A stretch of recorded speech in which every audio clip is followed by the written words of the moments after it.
Samajwadi party के delegation को रोका गया संभल जाने से, अब कांग्रेस के डेलीगेशन को रोका गया है। आपको लगता है क्या वजह है कि वहाँ डेलीगेशन कहीं ना कहीं जो शासन प्रशासन सरकार है किसी तरह की लीपापोती करने में लगी हुई है, तभी आज तक वहाँ के हालात जो है सामान्य ये होने नहीं देना चाह रहे हैं, क्योंकि ये जानते हैं कि अगर डेलीगेशन जाएगा और मिलेगा लोगों से तो वहाँ पे जो असलियत में जो हुआ है, जो सच्चाई है वो सामने उजागर होगी।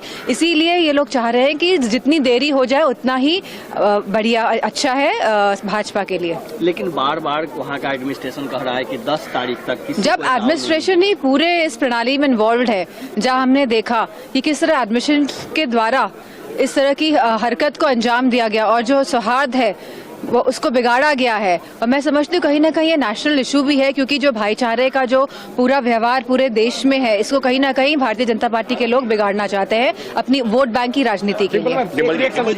बांग्लादेश में वही हुआ, डीएनए सेम है, तो किस तरह से आप इसमें? देखिए, लगातार इस तरीके से वो टारगेट करके जो माइनॉरिटी पर अटैक करते हैं, मेरे ख्याल से वो बहुत गलत है। और जो संभल में हुआ है और जिसको वो 500 साल पहले से जोड़ रहे हैं, तो उस वक्त राजशाही शासन हुआ करते थे, अब हमारे यहाँ लोकतंत्र चल रहा है। अगर हम लोकतंत्र में भी वही रवैया अपनाएंगे तो हम में और उनमें कोई फर्क नहीं रह जाएगा।